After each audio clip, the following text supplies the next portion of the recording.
지난 시간에 이어서 마태복음을 보고 있습니다. 지난 시간에는 마태복음 1장 6절까지의 말씀을 통해서 예수 그리스도의 계보다라고 하는 주제 아래 말씀을 전했습니다. 우리는 사복음서 하면 마태복음, 마가, 누가, 요한복음을 일컬어 사복음서라고 이야기합니다. 이 사복음서 중에서 가장 먼저 기록된 성경은 마가복음입니다.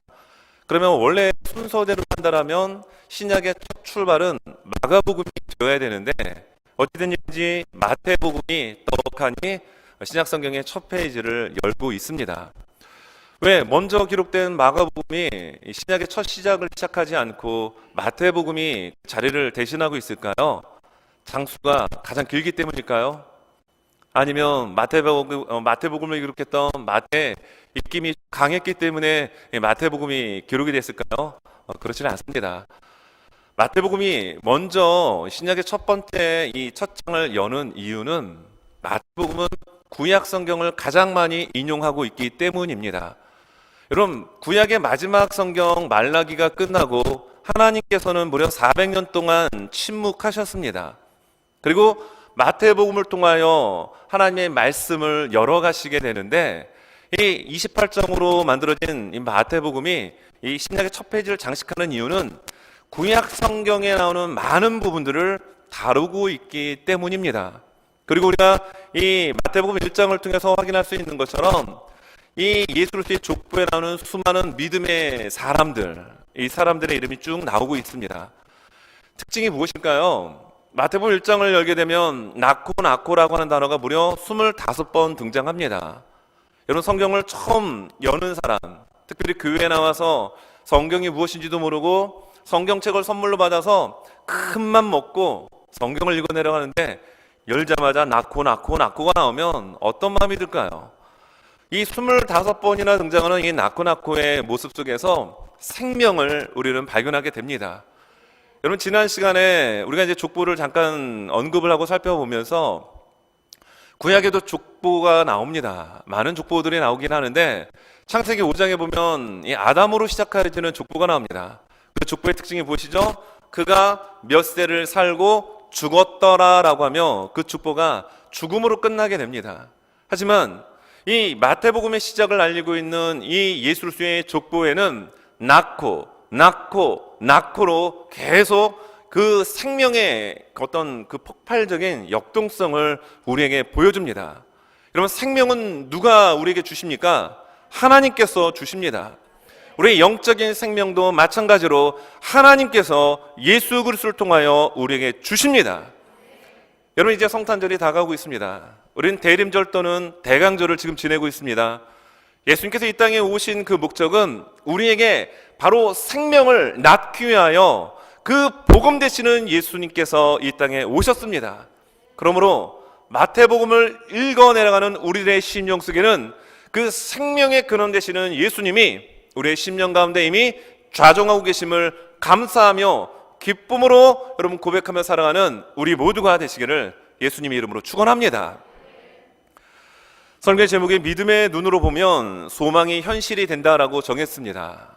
여러분, 소망, 요즘 같은 때 소망, 희망보다는 참 우울한 소식들이 많이 들려지고 있습니다. 그러나 여전히 우리의 가슴과 우리의 인생의 중앙에 예수 그리스도가 계시기에 어떤 처지, 조건, 환경이 아닌 예수 그리스도, 생명 되시는 진리 되시는 예수님 때문에 우리에게는 소망이 있습니다. 근데 그 소망을 어떻게 볼 수 있을까요? 믿음의 눈으로 볼 때 소망은 현실이 되어집니다. 오늘 17절의 말씀에서 이 부분을 우리에게 잘 소개하는데, 자, 17절을 제가 읽어드립니다. 그런즉 모든 대수가 아브라함부터 다윗까지 연례되어 다윗부터 바벨론으로 사로잡혀 갈 때까지 연례되어 바벨론으로 사로잡혀간 후부터 그리스도까지 연례되더라. 이렇게 요약을 해주고 있습니다. 1절부터 시작해가지고 16절까지 무려 14대씩을 3번으로 나눠서 쭉 소개를 합니다. 그리고 그것을 17절에서 잘 정리를 해주고 있어요. 여러분, 믿음의 눈으로 보면 소망이 왜 현실로 되어질까요? 여러분, 마태복음을 기록했던 마태는 원래 세리 출신입니다. 유대인들에게 있어서 세리는 가까이 하고 싶지 않은 그런 사람들이었습니다. 민족의 배신자요, 매국노 취급을 당하는 사람인 마태가 여러분 성경을 썼습니다. 그래서 누구를 대상으로 썼을까요? 유대인들을 대상으로 성경을 씁니다. 그런데 이 유대인들을 대상으로 쓴 이 성경에 이 족보에 보게 되면은 의도적으로 마태는 14대씩 3등분으로 나누고 있습니다. 왜 마태가 14대씩 3등분으로 나눴을까요? 여러 가지 많은 이야기가 있습니다.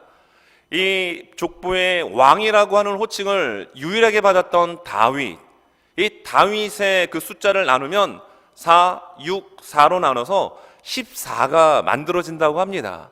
그래서 이 마태는 마태복음의 가장 주제인 천국, 하나님의 나라, 그 하나님의 나라의 연결고리가 되는 다윗을 강조하기 위하여, 또 예수님은 다윗의 자손으로 이 땅에 오셨기 때문에 그 다윗의 숫자 14를 강조하기 위하여 14, 14, 14 3등분으로 나눠서 했다는 이야기가 있습니다. 또 다른 한편에서는 이 시대에 글을 읽을 수 있는 사람이 많지 않았다라는 거예요. 우리나라 같은 경우는 지금 문맹인 분들이 거의 없습니다. 하지만 시간을 조금 거슬러 올라가서 한 50년, 60년 전으로만 거슬러 올라가도요, 한글을 못 읽는 분들이 참 많았습니다. 이때도 마찬가지였어요. 오늘 족보장에 보게 되면 여기에 3명이나 되는 왕의 이름이 누락이 됩니다. 왜 누락시켰을까요? 14라고 하는 이 틀을 맞추기 위한 의도적인 모습이 있었다라는 겁니다. 왜 14로 맞췄을까요? 글을 모르는 많은 사람들이 이 예수 그리스도의 혈통 족보를 쉽게 이해하고 그리고 그것을 알게 하기 위하여 이런 의도를 가지고 했다라는 그런 이야기가 있습니다. 어찌됐든 오늘 이 족보에 나오는 수많은 믿음의 왕들, 그렇지 않은 또 정말 이방 여인으로서 이름을 올린 사람들도 많이 나옵니다. 우리가 지난주에 잠깐 살펴봤지만 여기 나오는 사람들이 있죠. 이방 여인들, 다말, 라합, 룻, 우리아의 아내. 아예 이름까지 놓지는 않았지만 우리아의 아내라고 하는 표현을 통해서 그녀가 바로 밧세바였다라는 것을 알려줍니다. 또 하나의 여인, 예수님을 낳았던 마리아의 이름까지 5명의 여인의 이름이 오늘 이 족보장에 실려 있습니다. 하나같이 이 여인들은 다 이방인이었습니다. 여기 나오는 다말, 라합, 룻, 심지어 밧세바 또한 이방 여인이었다라는 이야기가 많이 있어요. 왜냐하면 우리아라고 하는 밧세바의 남편이 헷 족속 출신이었기 때문이에요. 여러분, 헷 족속은 어떤 족속이죠?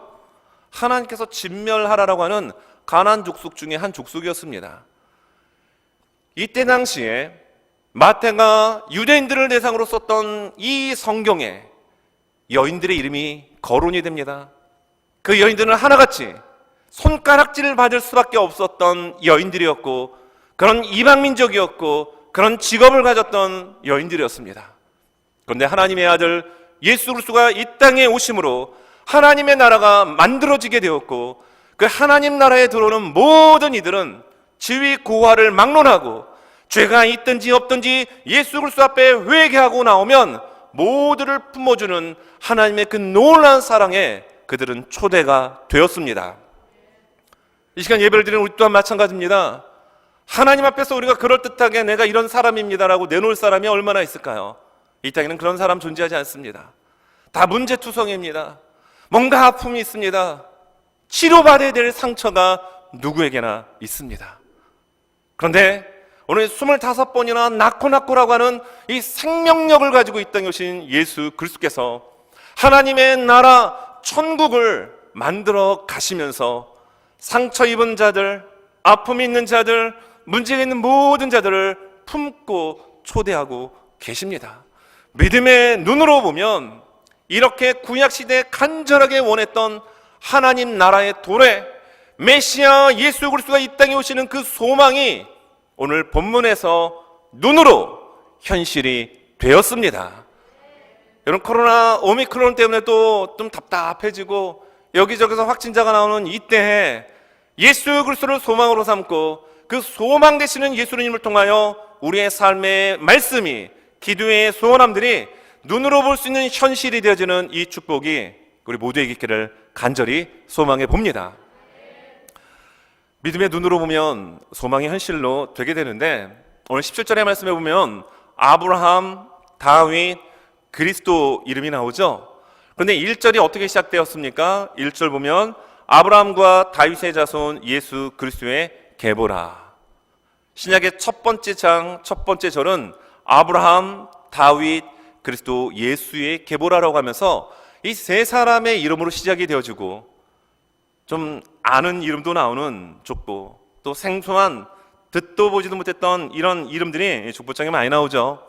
이런 족보에 나오는 예수님의 모든 것을 총망라해서 17절에서 딱 그것을 정리해 주는데, 이 17절에도 누구의 이름이 또 나옵니까? 아브라함, 다윗, 그리스도. 이 세 분은 참 중요합니다. 여러분, 아브라함은 믿음의 조상으로 하나님의 선택을 받았습니다. 그리고 아브라함에게 내가 네게 명령할 그 땅으로 가라라고 이야기하셨습니다. 본토 친척 아비 집을 떠나 내게 지시할 그 땅으로 가라. 그는 갔습니다. 그리고 하나님의 약속의 말씀을 받았습니다. 너를 축복하는 자를 내가 축복하겠고 너를 저주하는 자를 내가 저주하겠다. 너는 복의 근원이 될지라. 하늘을 바라봐라. 수많은 별들과 바다의 수많은 모래알처럼 내가 너로 하여금 큰 민족을 만들니라. 하나님께서 아브라함에게 주신 아브라함의 언약 말씀이었습니다. 그런데 그 말씀의 성취가 오늘 예수님이 이 땅에 태어나심으로 말미암아 여러분 성취가 되었다라는 거예요. 다윗도 마찬가지입니다. 여러분, 다윗이 어떤 하나님의 언약, 하나님의 말씀을 체결하게 되죠? 하나님께서 다윗으로 하여금 네 왕위가 견고하여 영원하도록 내가 만들어 줄 거냐, 이렇게 약속해 주셨어요. 하나님은 신실하신 분이십니다. 하나님은 거짓이 없으신 분이십니다. 시건치 않으십니다. 그러면 하나님 말씀하신 그것을 반드시 이루시고 성취하여 주십니다. 그 성취가 오늘 본문에 기록이 된 거예요. 믿음의 눈으로 보면 그토록 구약시대에 오매불만 기다렸던 예수 그리스도의 탄생, 예수 그리스도의 태어나심, 소망이 현실로 되어지는 이 장면, 오늘 말씀 가운데 여러분 등장하고 있는 것입니다. 우리 삶도 마찬가지입니다. 지금부터 수천 년, 2000년 전에 기록되어진 이 마태복음 1장을 읽으면서 그때는 그랬다 치지만 지금 2021년 이 끝자락에 있는 나에게 도대체 이게 무슨 은혜가 되어지고 무슨 소망이 현실로 되어지느냐, 우리는 이런 넋두리를 할 수가 있습니다. 하지만 우리는 하나님의 자녀임을 잊지 마십시오. 예수 그리스도가 우리의 인생의 주인됨을 잊지 마십시오. 예수 그리스도가 내 인생의 주인이 되어주시고 예수님을 따라가는 우리의 인생 가운데는 이미 소망의 근원이 우리의 심령 가운데 있기에 믿음의 현미경을 여러분 잘 작동시키면 그 소망되어짐, 하나님께서 나를 통하여 행하실 일들이 이루어지고 있는 현재 진행형을 발견하게 될 줄 믿습니다. 아브라함, 그 사람만으로는 약속이 이루어지지 않았습니다. 다윗이 오늘 본문 가운데 왕이라는 칭호를 붙였지만 다윗만으로도 하나님의 나라는 완성되지 않습니다. 예수 그리스도가 이 땅에 오심으로 하나님의 나라가 여러분 도래하게 되었습니다. 여러분 기억하십니까? 예수님께서 이 땅에 오셔서 이제 공생애를 시작하시면서 40일 동안 금식하셨습니다. 마귀 시험도 통과하셨습니다. 그리고 예수님께서 입술을 열어 하나님의 복음을 증거하실 때 그 첫 번째 메시지는 회개하라, 하나님의 나라가 가까웠느니라. 이 말씀을 첫 번째로 예수님 말씀하셨습니다. 무엇이었습니까? 하나님과의 관계에 막혀있던 모든 죄악을 회개하고 그리고 하나님의 나라, 천국이 가까웠음을 예수님은 첫 번째로 선포하신 겁니다. 아브라함, 다윗, 그들만으로는 하나님의 나라가 여러분 세워질 수 없습니다. 메시아 되시는 예수 그리스도가 이 땅에 오실 때 그토록 원했던 그 하나님의 나라의 소망이 현실로 이루어졌습니다. 우린 이걸 믿습니다. 여러분 성경에 보면 그리스도라고 하는 표현이 나오죠. 1절에도 그리스도라는 표현이 나옵니다. 마지막 17절, 이 족보를 정리해주는 17절에서도 그리스도라고 하는 표현이 나옵니다. 여러분, 이 그리스도라고 하는 표현은 어떤 의미일까요? 기름을 붓는 자, 기름 부음 받은 자라는 뜻을 가지고 있습니다. 그런데 예수라는 뜻은 또 어떤 뜻을 가지고 있죠? 예수라는 뜻은 마태복음 1장 21절에서 잘 소개합니다. 그가 자기 백성을 그들의 죄에서 구원할 자. 천사가 예수 그리스도의 이름의 의미를 자세하게 여러분 설명해 주었죠. 여러분, 이 예수라고 하는 이 의미가 구약으로 넘어가면 이 여호수아입니다. 여호수아 뜻은 여호와께서 구원하시다라는 뜻을 가지고 있어요. 근데 예수라고 하는 뜻은 죄에서 구원할 자라고 하는 죄에 대한 부분을 잘 설명해 줍니다. 여러분, 이때 당시에 예수라고 하는 이름을 가진 사람이 있었을까요? 없었을까요? 있었죠. 제 이름이 최치호입니다. 그래서 제가 어디 가서 제 이름은 최치호입니다 그러면은 지호로 알아듣는 분들이 많아요. 예. 그래서 제 이름을 최지호로 쓰신 분들이 생각보다 많이 계셔요. 그래서 다시 한번 알려드립니다. 제 이름은 치약할 때 치자이고요, 호떡할 때 호자입니다. 그래야 잘 기억을 하시더라고요. 이름을 지호로 하니까, 지호가 사실 더 이름이 좋죠. 네, 제 이름은 치호거든요. 흔치 않은 이름이에요. 그런데 치호라는 이름이 의외로 또 찾아보면 있더라고요. 저희 교단 내에도 똑같이 치호라는 이름을 갖고 있는 목사님이 계십니다. 성도 최 씨예요. 최치호 해가지고 어떤 목사님은 저한테 보낸 줄 알고 보냈는데 알고 보니까 그 목사님에게 보내가지고 있었던 해프닝도 여러분 있었습니다. 흔치 않은 이름임에도 불구하고 제 이름을 찾아보면 그래도 발견되어집니다. 예수님이 계셨던 이 시대에도 예수라고 하는 이름을 갖고 있는 분 계셨습니다. 많았어요.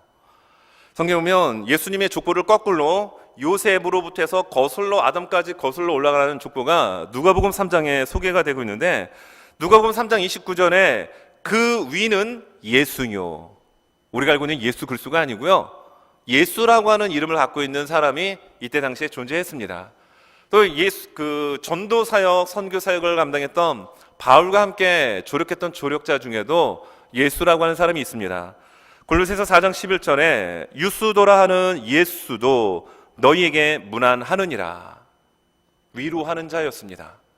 사도 바울의 그 힘든 선교 사역, 죽어가는 영혼을 예수 그리스도에 인도하는 정말로 쉽지 않은 그 사명의 길을 걸어갈 때 예수라고 하는 이름을 가진 사람이 함께 동역했다라고 성경은 우리에게 증언하고 있습니다. 이때 당시 예수라는 이름 많이 있었어요. 그런데 왜 예수님이라고 하는 그 이름을 갖고 오셔서, 우리가 악한 영들이 역사할 때 어떻게 하죠? 귀신님 저리 가주세요, 무서워요, 이렇습니까? 우리는 어떻게 선포하죠? 나사렛 예수 그리스도 이름으로 명하노니 이 악한 영아 떠나갈지어다 외치면 예수 그리스도의 능력의 권세로 악한 영은 떠나갑니다. 그만큼 예수 그리스도의 이름은 하늘의 위의 것과 땅에 있는 것과 땅 아래에 있는 모든 것들이 굴복할 수 있는 권세의 이름입니다. 근데 이 예수 이름 앞에 무엇이 붙어야 합니까? 오늘 1절과 17절에서 말씀하고 있는 것처럼 그리스도가 여러분 붙어야 된다는 거예요. 그리스도가 무엇입니까? 기름을 붓는 자라는 겁니다. 기름 누구에게 붓죠? 왕에게 붓는 것입니다. 메시아는 구원자라는 뜻이 있어요. 이것을 헬라어로 이렇게 바꿔버리면 그리스도가 됩니다. 메시아, 구원자입니다. 누가 구원을 시킵니까? 오늘 왕이라는 호칭을 다윗 왕에게만 쓰고 있듯이 왕에게 기름을 붓습니다. 예수 그리스도는 이 땅에 왕으로 오셨습니다. 그래서 마태복음의 예수님의 모습은 왕으로 오신 모습을 설명하고 강조하고 있습니다. 여러분, 믿음의 눈으로 보면 소망, 반드시 현실로 되어지고 있는 장면을 목격하게 됩니다. 그토록 예수 그리스도가 이 땅에 오시는, 메시아가 이 땅에 오기를 그토록 갈망하고 기다렸던 많은 사람들이 볼 수 있도록 소망은 현실이 되었습니다. 그리고 우리에게 우리의 삶을 주장하시고 우리의 모든 것들을 이끌어 가시는 주님, 왕은 예수 그리스도임을 우리는 고백하며 지금 예배를 드리고 있습니다. 우리의 믿음의 눈, 우리의 믿음의 현미경을 잘 작동시켜보면 하나님의 손길이 여러분의 삶의 구석구석을 이끄시고 인도하심을 믿어야 합니다. 성탄절이 다가오고 있기 때문에 라디오 그 기독교 프로그램을 틀으면은 해피 홀리데이 홀리데이 이게 엄청 나오더라고요. 그 라디오를 끄고 싶어요. 여러분, 예수님 오신 성탄절은 홀리데이이 아닙니다. 노는 공휴일이 아닙니다. 메리 크리스마스가 되어야 합니다. 우리 토론토 장로교회 모든 분들은 인사할 때 해피 홀리데이 하시지 마시고 메리 크리스마스 하시기 바랍니다. 왜냐하면 크리스마스라고 하는 단어 속에 그리스도라고 하는 뜻이 담겨져 있기 때문이에요. 이 그리스도라고 하는 헬라 단어가 크리스토스입니다. 크리스토스라는 그리스도라는 이 의미가 크리스마스라고 하는 그 단어 속에 여러분 녹아져 있다라는 겁니다. 근데 우리를 죄에서 구원하러 오신 주인공 되신 예수 그리스도가 탄생하신 그날 해피 홀리데이 이렇게 불러서야 되겠습니까? 안 된다라는 거예요. 공휴일이 아닙니다. 무슨 휴가 무슨 시즌이어가지고 우리가 재충전하는 그런 휴가철이 아니라 우리의 영혼에게 생명을 주시기 위하여 이 땅에 오신 예수 그리스도의 날임을 기억하고 메리 크리스마스 할 수 있는 우리가 되시기 바랍니다. 믿음의 눈으로 보면 소망은 현실로 되어진다. 여러분, 이 사실을 잘 기억하시길 바라면서 여러분, 연장선상에서 두 번째로 우리가 살펴볼 것은 어떤 상황 속에서도 구원의 문은 닫지 않습니다. 이게 하나님의 은혜예요. 어떤 상황 속에서도 하나님의 자녀로 택한 하나님의 자녀들은, 하나님의 백성들은 하나님이 포기하지 않고 건져내어 주십니다. 오늘 족보에 보면 그 장면들이 너무 많이 나오죠. 이 여인들의 이름은 여러분 우리가 지난주에 살펴봤기 때문에 넘어가더라도 오늘 성경 말씀을 보면 10절입니다. 자, 10절에 보면 낳고가 계속 나오는데 히스기야는 므낫세를 낳고 므낫세는 아몬을 낳고 아몬은 요시야를 낳고 라고 나옵니다. 여기 보게 되면은 특이한 점은 세 명의 왕들의 이름이 사실 빠졌어요. 14대 14대를 의도적으로 마치기 위함이었습니다. 그럼 전 개인적으로 여기에 므낫세와 아몬을 좀 뺐으면 어땠을까라는 개인적인 생각을 해봅니다. 왜냐고요? 여러분, 히스기야가 믿음의 왕이었습니다. 근데 그 아들이 정말 이스라엘의 남유대 왕들 중에 가장 악한 끔찍한 왕이 태어납니다. 므낫세였습니다. 12세의 왕이 됩니다. 55년 동안 남유다를 엉망으로 만들어 놓고 맙니다. 하나님 앞에 예배드릴 성전에 온갖 잡신들을 다 갖다 놓고 하나님께 드려야 될 예배가 우상을 경배하도록 조장하고 만든 사람이 므낫세였습니다. 성경은 이 므낫세를 가리켜 이렇게 이야기합니다. 열왕기하 21장 11절에서 유다왕 므낫세가 이 가증한 일과 악을 행함이 그 전에 있던 아모리 사람들의 행위보다 더욱 심하였고 또 그들의 우상으로 유다를 범죄하게 하였다. 여러분, 아모리 사람들이 어떤 사람입니까? 하나님 알지 못하는 사람들이었어요. 우상 숭배에 최고봉을 달리는 그러한 민족이었습니다. 그런데 남유다의 왕이었던 므낫세가 아모리 사람들보다도 더욱 우상 숭배하는 일이 심하였다라고 성경은 이야기합니다. 이어서 열왕기하 23장 26절에도 왜 그러나라는 표현을 썼냐 하면 이 요시야라고 하는 선한 왕이 태어납니다. 종교 개혁을 일으키게 돼요. 유월절을 회복시킵니다. 온갖 우상, 형상화된 우상들을 다 가루로 만들어서 다 없애버립니다. 많은 반대가 있었겠죠. 많은 핍박이 있었겠죠. 그러나 요시야의 가슴 속에 있었던 하나님을 경외하는 그 믿음이 이를 실행하게 만들었습니다. 하나님 너무 기뻐하셨어요. 그런데 성경은 이렇게 말씀합니다. 열왕기하 23장 26절 그러나 느낌이 쇠하죠. 여호와께서 유다를 향하여 내리신 그 크게 타오르는 진노를 돌이키지 아니하셨으니 이는 므낫세가 여호와를 경노하게 한 그 모든 경노 때문이라. 요시야, 므낫세 입장에서는 손주입니다. 그 손주가 정말 하나님 기뻐하는 종교 개혁을 했습니다.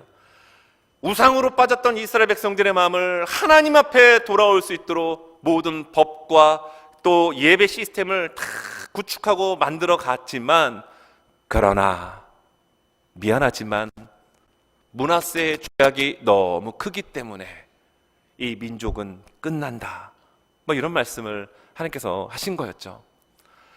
예레미야 선지자도 이 므낫세의 이름을 한번 거론합니다.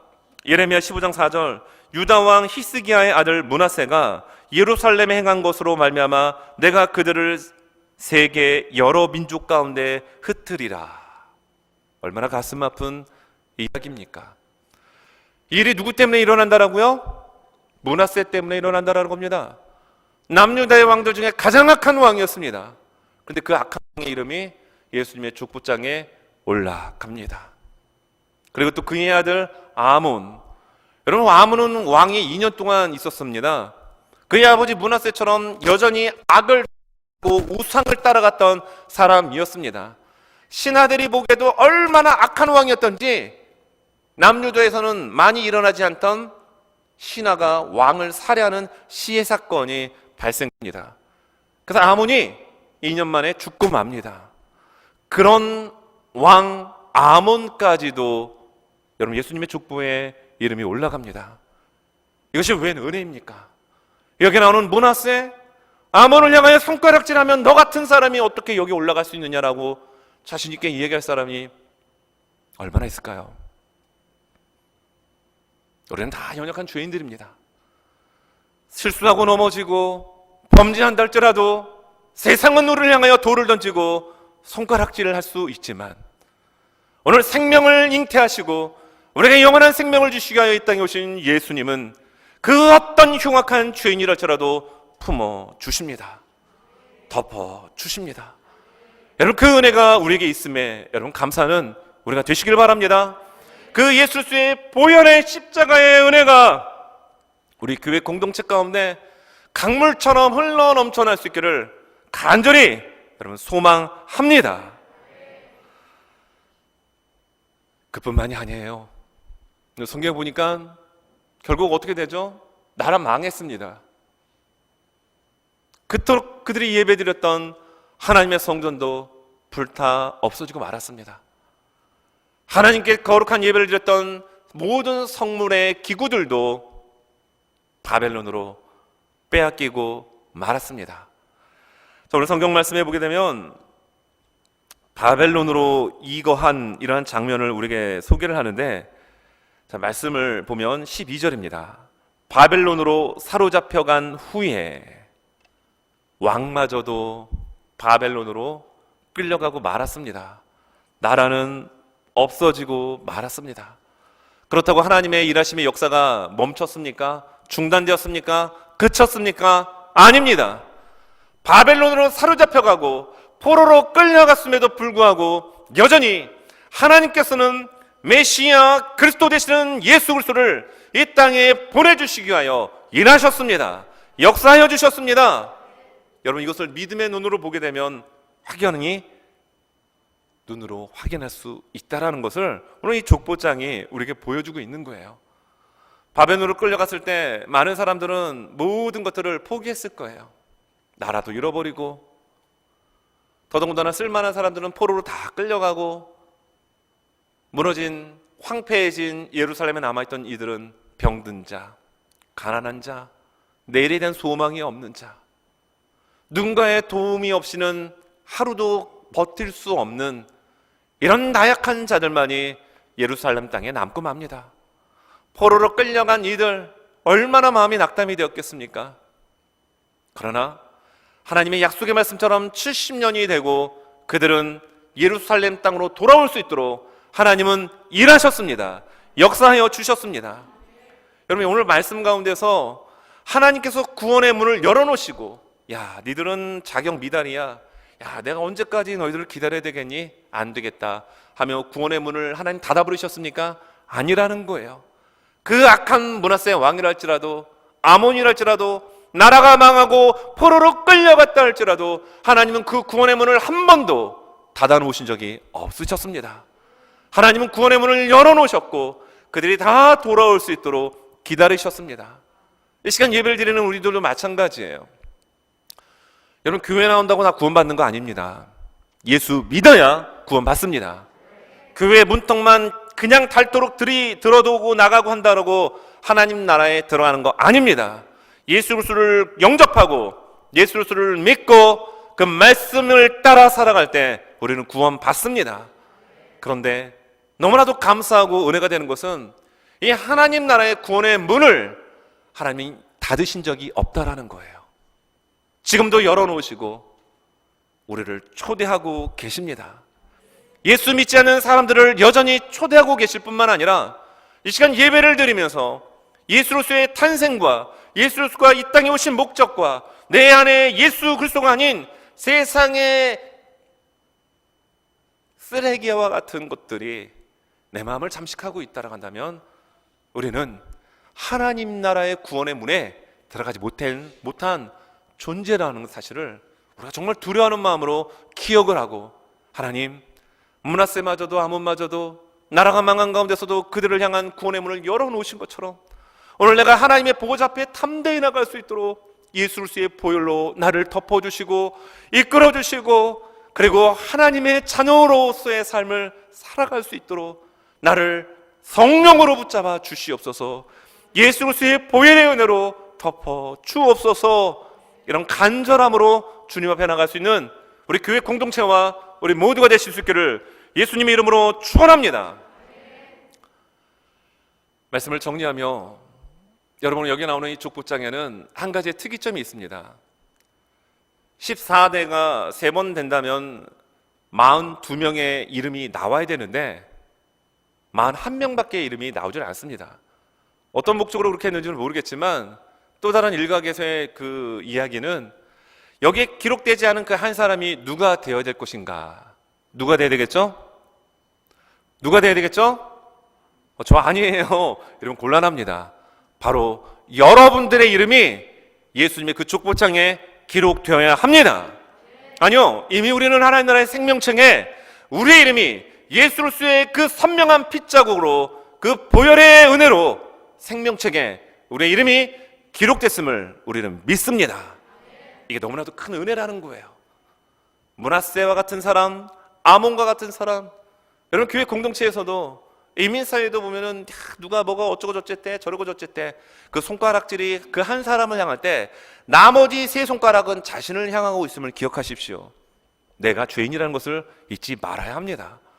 여러분 성경에 보면 요한복음 로마서 3장 23절 24절에서 모든 사람이 죄를 범하였음에 하나님의 영광에 이르지 못하더니 그리스도 예수 안에 있는 속량으로 말미암아 하나님의 은혜로 값없이 의롭다 하심을 얻은 자 되었느니라. 아멘. 우린 다 죄와 허물로 죽었습니다. 하나님 앞에 설 수 있는 자 그 누구도 이 땅엔 존재하지 않았습니다. 그런데 하나님의 값없는 은혜, 예수 그리스도의 속량, 핏값으로 우리를 값주고 사신 바 되어 우리로 하여금 의로운 자로 만들어 주셨습니다. 그러므로 우리는 당당히 예수 그리스도의 족보의 이름에 올릴 수 있습니다. 하나님 나라의 생명책에 우리의 이름이 기록되어 있음을 여러분 감사하며 이 땅에 오신 예수 그리스도의 탄생을 진심으로 축복하고 축하하는 우리 모두가 되실 수 있기를 예수님의 이름으로 축원합니다.